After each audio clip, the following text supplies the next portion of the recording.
Welcome beyond the text by 6-7. We are jumping straight into the deep end today.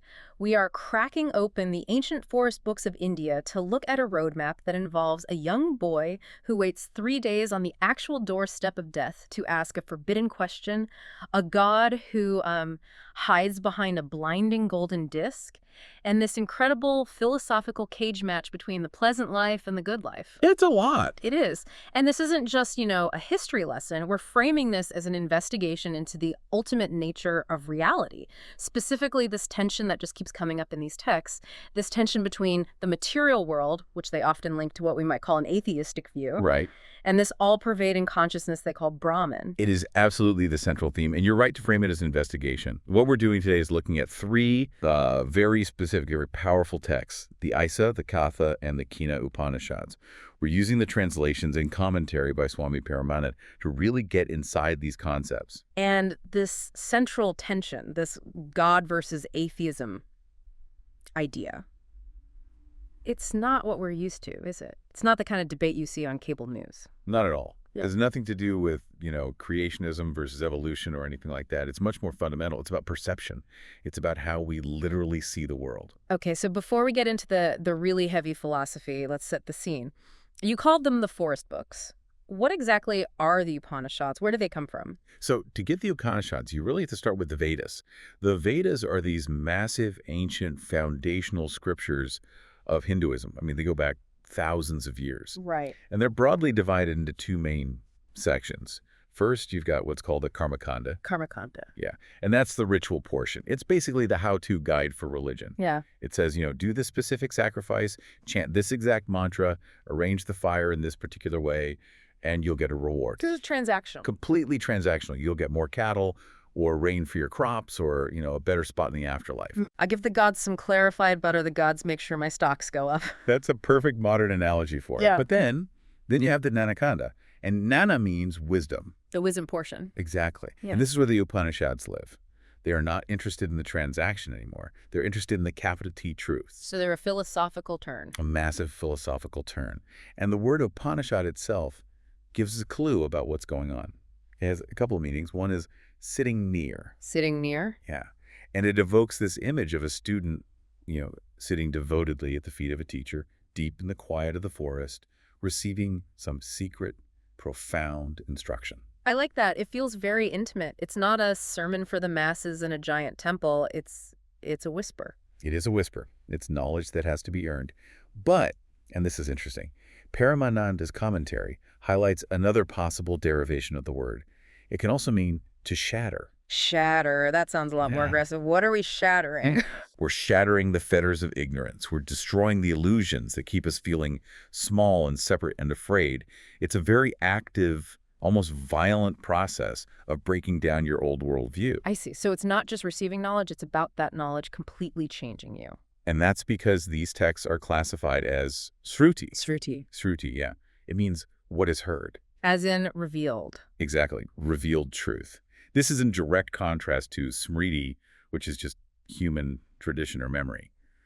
The idea here is that these aren't just clever human inventions or, some philosopher's speculations. The claim is that they are direct records of spiritual experiences, of insights into the nature of reality itself. And these insights, these whispers from the forest, they didn't just stay in India. They traveled. They made a pretty big splash in, of all places, 19th century Germany and New England. They really did. I mean, you have Arthur Schopenhauer, the German philosopher, famous for his pessimism. The cheeriest of thinkers. Right.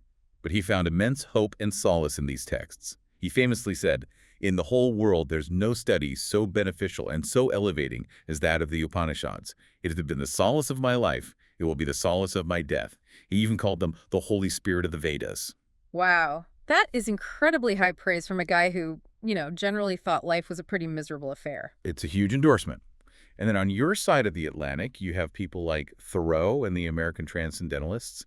Thoreau wrote about the Upanishads as if they were light from a higher and purer luminary, So they saw it as a way out. a way to transcend the sort of mundane material grind of 19th century industrial life. They saw a path to something deeper. Yeah. And that brings us perfectly to the first text we're covering today, the Isa Upanishad. Okay. And this one, This one just drops you right into the deep end of the pool. There's no gentle introduction. It opens with a phrase that basically sets the rules for the entire game.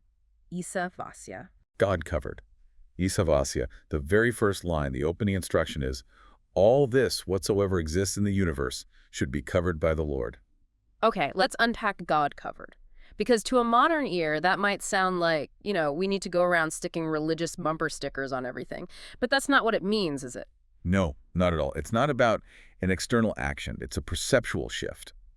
The text is immediately addressing what it considers the fundamental problem of materialism, or what it frames as the atheistic view. And let's be clear on that term. In the context of the Upanishads, atheism, or avidya, ignorance, it isn't necessarily about saying, I deny the existence of a deity, right? Precisely. It's about the core belief that the material, visible, phenomenal world is the only reality. Full stop. So the atheist in this context is the person who looks at a tree and only sees wood, leaves, and photosynthesis. Or looks at another person and only sees biology, chemistry, and a collection of instincts. Exactly that. They see the surface, they see the multiplicity, the diversity, the separateness of things. The instruction to cover it with the Lord is a command to look deeper, to see through the surface. So you're putting on, spirit glasses? That's a great way to put it. You're consciously choosing to see the world through a different lens. You're realizing that the only reason the tree exists, the only reason that person is alive and breathing, is because there is a single, sustaining, all-pervading consciousness Brahman that is expressing itself as that tree, as that person. And the text says that if you actually do that, if you wear those glasses, it completely changes how you behave.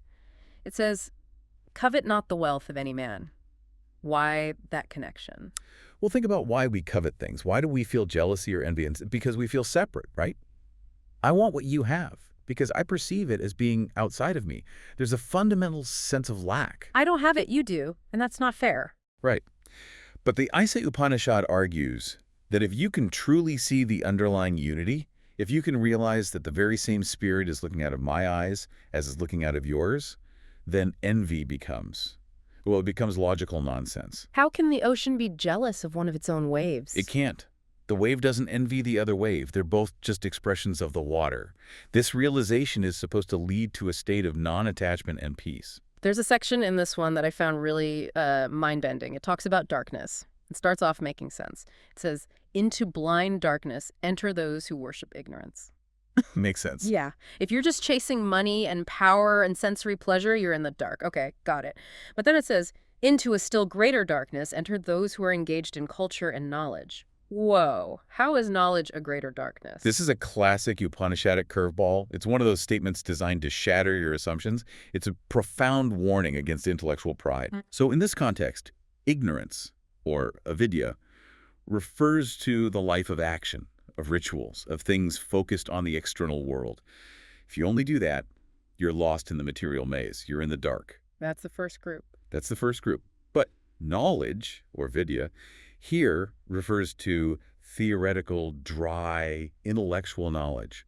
It's the theologian or the philosopher who has memorized all the scriptures, who can argue all the fine points of logic, who writes scholarly papers, but doesn't live the truth. So it's the ethics professor who's a total jerk to his students. It's exactly that. It is spiritual arrogance. And the text calls this a greater darkness, because it's a much more subtle and dangerous trap. How so? Well, if you're a simple materialist just chasing pleasure, life will eventually hit you with enough suffering that you might wake up. You're like a child playing with toys. But if you think you already know the truth because you've read all the books, your ego becomes impenetrable. I see. You use the philosophy itself to build a fortress around your own ego. Precisely.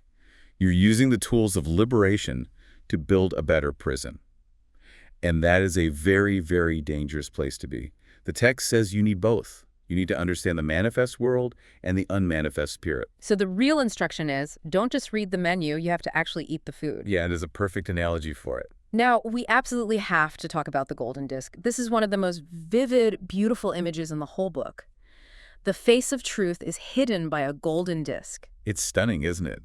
The golden disc is a metaphor for the entire phenomenal world, the universe of our senses. And it's golden because it's beautiful, it's attractive. Yes, it glitters, it captivates us. We fall in love with the beauty of a sunset, the shine of new technology, the drama of human relationships, the allure of wealth. It's the ultimate clickbait. The world is shiny, so we just keep clicking. And because we are so mesmerized by that shiny surface, We never look behind it.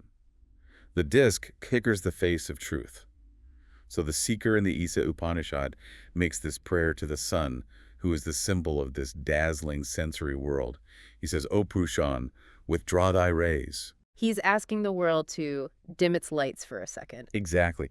Please stop being so blindingly beautiful and distracting for just a moment so I can see what's actually powering you. It's a prayer to see the reality behind the appearance. And what does he see when the rays are withdrawn? He sees the Purusha, the effulgent being, the spirit within. And then he makes the ultimate paradigm-shattering realization. The spirit who dwells within thee, I am he. I am he. So him. That's a huge leap. It's the biggest leap you can make. This is the total collapse of the distinction between the worshiper and the God being worshipped. In most of our standard theistic thinking, God is over there and I'm over here. I am small, God is big. I am flawed, God is perfect. I pray to him. Right. And the Upanishads say, no. That separation is still part of the illusion of the golden disk. The fundamental life force, the consciousness that animates the sun, is the exact same life force that is looking out of your eyes right this second. There's no difference in kind, only in degree. So, just to put this back into our God-atheism framework, the materialist, the atheist, says, there is no God, only the golden disk. Correct. Only matter. The conventional theist says, there is a God, and he's on the other side of the golden disk, far away. Yes, he is up there. And the Upanishads say, the reality you call God is actually your own deepest self, which you've forgotten because you're so distracted by the disk. That is it, precisely. Yeah. And realizing that, truly realizing it, is what shatters the golden disk. Let's move from that very meditative philosophical space to our second text, the Katha Upanishad. Because if the Itassa was a meditation, this one is a feature film. It's got a hero, a villain, or at least an antagonist, and a journey to the underworld. The Katha is probably the most famous of the Upanishads for exactly that reason. It has this incredible narrative frame that makes these very abstract ideas accessible. And it starts with a sacrifice that's going very, very wrong. It does. We meet a man named Vajrasrava. He's performing what's known as the Viswajit sacrifice, which is a massive ritual. To get the spiritual merit from this particular rite, you are supposed to give away everything you own, your entire net worth. All of it. But Vajrasrava is. He's trying to find a loophole, isn't he? He is. He's going through the motions. He's technically giving away his wealth, but he's only giving away his old, useless cows. Yeah. The text is brutally specific about this. It says, these are cows that have drunk water and eaten grass for the last time. They're basically on their last legs. They're old, they're barren, they can't give milk. They're a liability, not an asset. This is the equivalent of the guy who cleans out his garage, drops off a bag of stained t-shirts and a broken lamp at the donation center, and then feels like a great philanthropist for the rest of the day. That's it, exactly. It is pure hypocrisy. It's materialism masquerading as spirituality. He wants the social credit and the divine reward of the sacrifice without actually feeling the sting of losing his real wealth. But someone is watching this whole charade, his son, Nachiketas. Yes, his son Nachiketas. And Nachiketas, though he's just a boy, is presented as the embodiment of Shraddha. What's Shraddha? It's a really important concept. It's often translated as faith, but it's more than that. It's sincerity, integrity, and unshakable conviction in the reality of the spiritual path. And from this place of integrity, he sees his father lying to the gods, and more importantly, lying to himself. And he can't let it stand. He calls him out. He does, but in a very clever Socratic way. He approaches his father respectfully and asks, Dear father, to whom wilt thou give me? Oof. Because a son in that time was considered property. If you're really giving away everything. Then the kid has to go too. He is very gently but very pointedly highlighting the absurdity and the hypocrisy of his father's half measures. He asks once, the father ignored them. He asks a second time, silence. He asks the third time. And the father snaps. Vajrasrava, who's probably already feeling stressed out and guilty and exposed, just loses his temper. He shouts, I shall give thee unto death. It's the ultimate parental outburst. It's not go to your room. It's go to the Lord of the underworld. And because Nachiketas is a person of absolute shraddha, of total integrity, he takes his father's angry words as a sacred vow. He takes it literally. He doesn't argue. He just goes. He rationalizes it. He thinks, well, everyone has to die eventually. Mortals ripen and fall like corn, and like corn they are born again. What purpose of death will I serve by going now? He accepts his fate and travels to the abode of Yama, the Lord of Death. But when he gets there, Yama's not home. which feels like some kind of cosmic bureaucratic nightmare. You show up at the DMV of death and the manager is out to lunch. It's a huge problem, not for Nachiketas, but for Yama. The boy, being a Brahmin and a guest, waits on the doorstep for 3 days and 3 nights, without food or water. And this is a major cultural taboo. A massive one. The principle of Atithi Deva Bhava, the guest is God, is central. To let a Brahmin guest starve on your doorstep is considered a terrible sin. His advisors warn him that it's like a fire that will burn up all the household's merit, all its good karma. So when Yama finally gets back and finds out what's happened, he is genuinely terrified. I just love the idea that death himself is afraid of bad karma. It shows that even the great cosmic forces are bound by Dharma, the cosmic law. No one is above it. So, to make amends, to apologize for this terrible lapse in hospitality, Yama offers the boy 3 boons, 3 wishes, anything he wants. Okay, so wish number 1. For his first boon, Nachiketas asks that his father's anger be appeased and that he'll be welcomed home with love. Which just proves what a good kid he is. He's not holding a grudge. Not at all. Yama grants it instantly. For the second boon, he asks to know the secrets of a specific fire sacrifice that leads to heaven, a state of relative immortality, a realm where there's no hunger, no old age, no fear of death. And Yama teaches him. He does. He's so impressed with the boy's intelligence and memory that he actually names the fire sacrifice after him, the Nachiketas fire. But then we get to the third boon, and this is where the story pivots from a charming folktale into profound philosophy. Nachiketas asks the one question he wasn't supposed to ask, the forbidden question. He says, and this is the core of it, there is this doubt regarding what becomes of a man after death. Some say he is, others that he is not. This knowledge I desire, taught by thee. He's asking to settle the ultimate debate once and for all. Is there a soul that survives? Is there an afterlife? Or is the materialist right? Is it just lights out when the body dies? And you have to look at Yama's reaction. The Lord of Death himself panics. He starts backtracking. He says, even the gods of old had doubts about this. It is a very subtle truth. As for anything else, Nachiketas, choose some other boon. Do not press me on this. Why does he resist so much? Is it a secret he's not allowed to tell? I don't think it's that he can't tell him. It's that this knowledge is useless or even dangerous unless the student is truly ready to receive it. It's not intellectual information, it's transformative. If you tell an immature person you are immortal consciousness, they might just use it as an excuse to be a sociopath. Nothing I do matters, so who cares? Exactly. So Yama has to test him. He has to find out if Nachiketas is a genuine seeker of truth or just a thrill seeker, a seeker of sensation. And this brings us to the great temptation scene. Yama basically opens the cosmic vault and tries to bribe him. He does. He offers him sons and grandsons who will live 100 years, elephants, gold, horses, vast tracts of land. He offers him a life as long as he desires, and then he throws in lovely maidens with their chariots and musical instruments such as are not obtainable by mortals. He's offering him everything a person could possibly want in the material world. It is the ultimate test of the atheistic or materialistic worldview. Yama is essentially asking, is the material world enough for you? If I give you maximum pleasure, maximum power, maximum longevity, can you be satisfied with that? It's the preyas trap. Exactly. Yama defines this distinction for him later. He says there are 2 paths in life, Shreyas, which is the good, and Preyas, which is the pleasant. The pleasant is what gratifies the senses and the ego right now.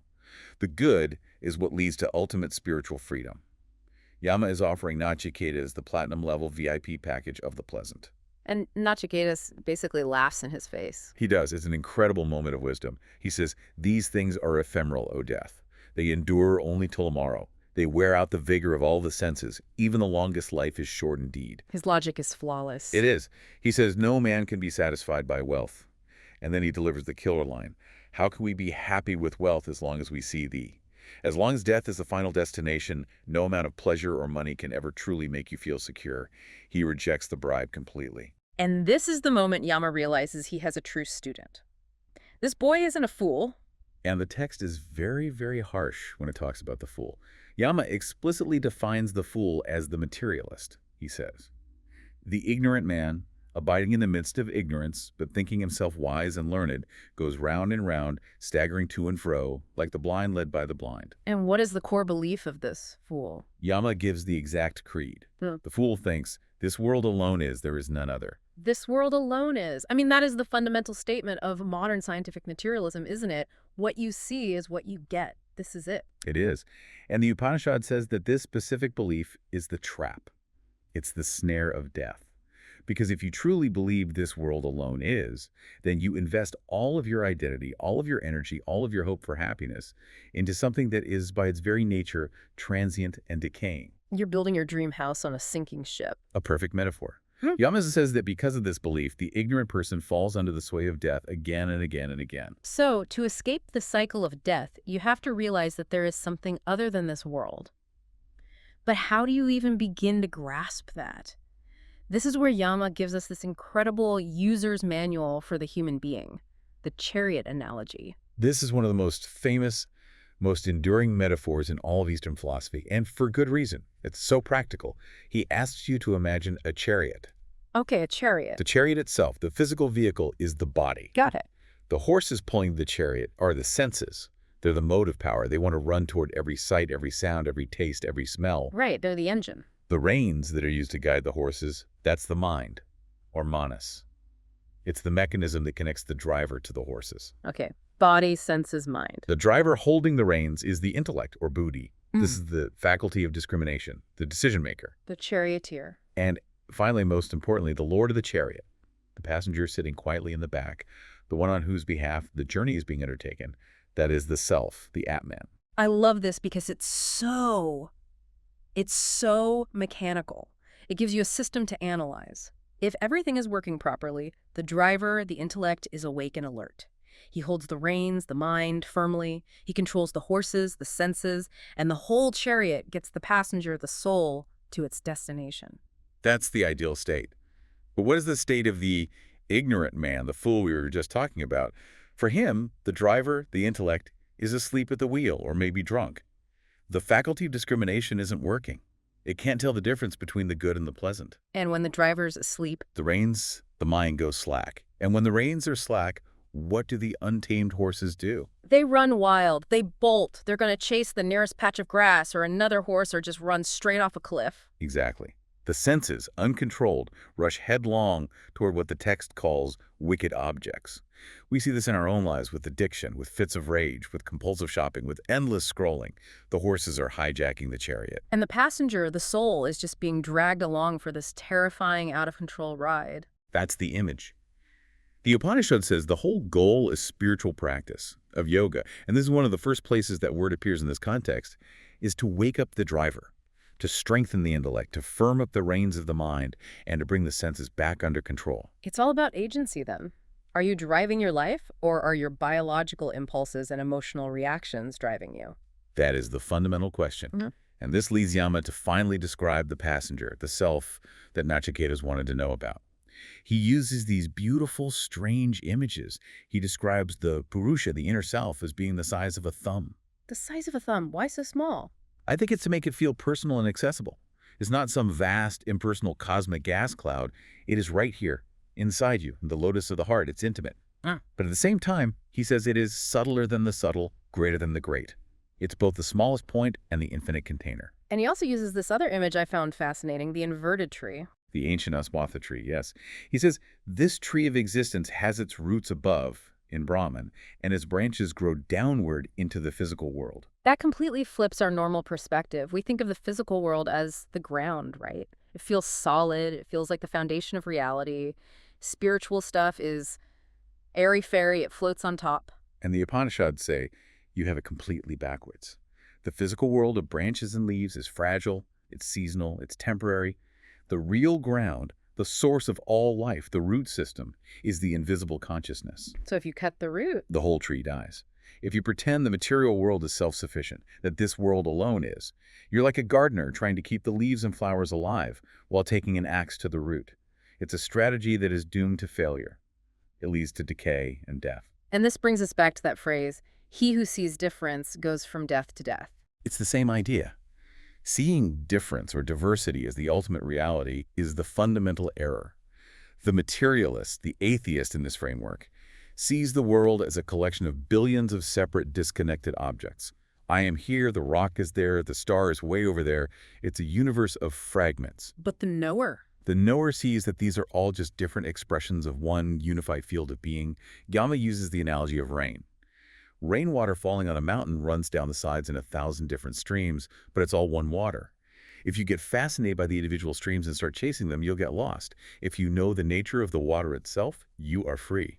So the atheist, in the language of this text, is someone who is suffering from a kind of fragmenting vision. They can't see the whole for the parts. Yes, it's presented as a cognitive limitation, a form of blindness. Okay, let's pivot to our final text, the Kina Upanishad.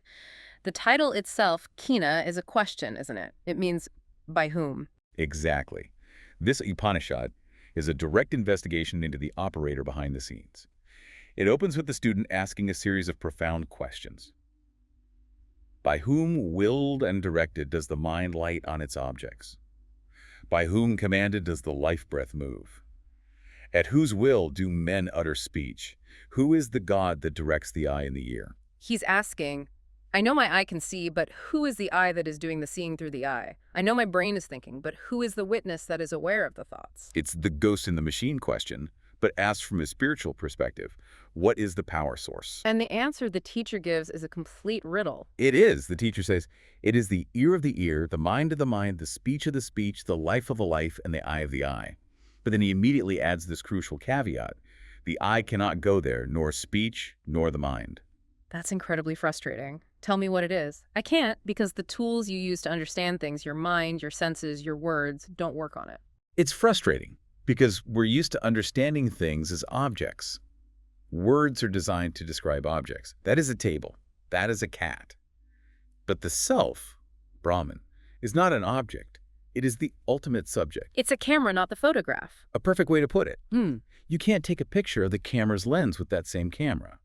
So the text gives this radical instruction. It says, know that alone to be Brahman, not this which people worship here. Wow. Not this which people worship here. That sounds like he's literally pointing at a statue on an altar or some kind of religious icon and saying, nope, that's not it. It's a direct, radical critique of idolatry, and not just religious idolatry, but material idolatry too.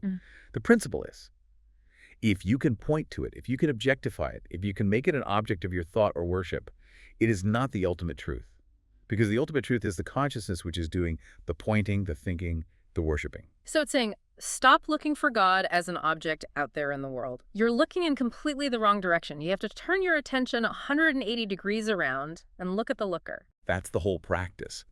And to drive this point home, the point that all the gods, all the forces of nature have no independent power of their own, the Kina Upanishad tells this fantastic story. The parable of the divas. Right. This one's great. It's like a cosmic comedy. It really is. So the story goes that Brahman, the absolute, wins a great victory for the divas, the gods.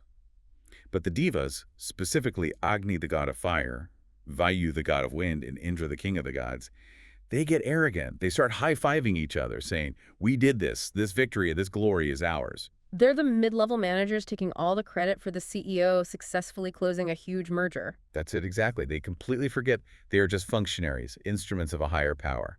So Brahman decides to teach them a lesson in humility. He appears before them as a mysterious, awe-inspiring spirit, a yaksha. And they don't recognize him. They have no idea what it is. So they send Agni, the god of fire, to go find out. Agni is the hotshot of the group, literally. He rushes up to the spirit, and the spirit asks, who are you? And Agni puffs up his chest and says, why, I am Agni. I am Jatavedas, the all-knower. I can burn everything on earth to ash. I'm the cosmic incinerator. Don't mess with me. Right. So the spirit very calmly places a single dry piece of straw on the ground in front of him, and he says, burn this. And Agni's probably thinking, are you kidding me? Please watch this. He unleashes his full power. He goes supernova on this piece of straw. But nothing happens. The straw doesn't even get warm. It doesn't smoke. It doesn't singe. He is completely powerless against it. Utterly humiliated, he runs back to the other gods and says, I have failed. I couldn't even burn a single blade of grass. So next up is Vayu, the god of wind. The blowhard. He rushes up. I am Vayu. I am Midderzivan. I can blow anything in the universe away. The spirit just points to the same piece of straw. Move this. And Vayu summons a hurricane. A cosmic tempest. He tries to blast this straw into the next galaxy. But it doesn't even flutter. It remains absolutely motionless. The laws of physics are broken. Because the laws of physics are contingent on the will of the absolute. Fire only has the power to burn because Brahman grants it that capacity. Wind only has the power to move because consciousness allows it to move. Without that connection to the source, the gods, the fundamental forces of nature, are impotent. They can't affect a single piece of straw. Finally, Indra, the king of the gods, the big boss, decides to go himself. And as Indra approaches, the spirit vanishes. In its place appears Uma, the goddess of wisdom, daughter of the Himalayas. And she gives Indra the diagnosis. She says, "It was Brahman. It is through the victory of Brahman that you have been glorying." The ultimate takeaway being you are just the instrument. The power is not yours. That is the final check on the ego. We are all Agni. We're all Vayu. We walk around thinking, I built this business, I wrote this book, I raised this child. The Upanishad says, you are the wire. The electricity isn't yours. The intelligence, the strength, the creativity flowing through you is borrowed from the infinite source. If that source decides to withdraw its power, you can't even lift a finger. And this connects right back to that idea of the greater darkness from the Isai Upanishad. If you have knowledge or power, but you think it's yours, you're actually more lost than the person who has nothing. That's the synthesis. It all ties together. The theory of knowledge in these texts is that you have to understand both vidya, knowledge of the spirit, and avidya, knowledge of the world. And most importantly, you have to realize that true knowledge is knowing your own limits, which is why the text says, he who thinks he knows it not. That sounds like such a paradox. It means that you cannot wrap your finite mind around the infinite. The mind is a container. Brahman is the boundless ocean. You can't put the ocean in a cup. If you think you have successfully captured God in a neat theology, or a religious doctrine, or a scientific formula, you have only captured your own concept. You've missed the reality. So the true knower is the one who remains humble, who admits the mystery. The true knower is the one who says, I cannot describe it, but I can experience it. I am it. It's purely experiential. It's the difference between reading a detailed travel guide to Paris, complete with maps and restaurant reviews, and actually standing on a bridge over the Seine at sunset. Or, to use your earlier analogy, realizing you are Paris. There you go. Realizing you are the city, not just a tourist in it. So let's try to bring this all home. We started with this tension between God and atheism. Based on these three texts, where do we land? Because it seems like the Upanishads are rejecting the conventional bearded man in the sky, just as forcefully as they are rejecting the lifeless, meaningless matter theory. That is the absolute key takeaway. The God of the Upanishads is not a remote judgmental ruler. It is Sat Chit Ananda, pure existence, pure consciousness, and pure bliss. It's the very fabric of reality. And the atheist? The atheist, as described in these texts, is the person we've been calling the materialist. It's the person who makes the ultimate bet on the body and the material world. Their worldview is, I am a body that has, through some random evolutionary accident, produced this temporary phenomenon called consciousness. Whereas the Upanishads say? The Upanishads say no. You have it exactly backwards. You are eternal consciousness that has, for a time, temporarily assumed a body and a mind. The materialist view is called the path of death, for a very logical reason. If your core identity is the body, then you will die when the body dies. But the spiritual view is the path of immortality, because if your core identity is consciousness, then that doesn't die, it just changes form. It's the ultimate wager. Pascal had his famous wager, but this is the Upanishadic wager. And the question is, what remains when you strip all the layers away? The Katha Upanishad gives us that final, really delicate visualization for this process, doesn't it? As one draws the inner stalk or pith from a blade of grass, so must one with steadfastness separate the self from the body. It's a mental exercise. You have to patiently, gently peel back the layers of your identity. You say to yourself, I am not my body.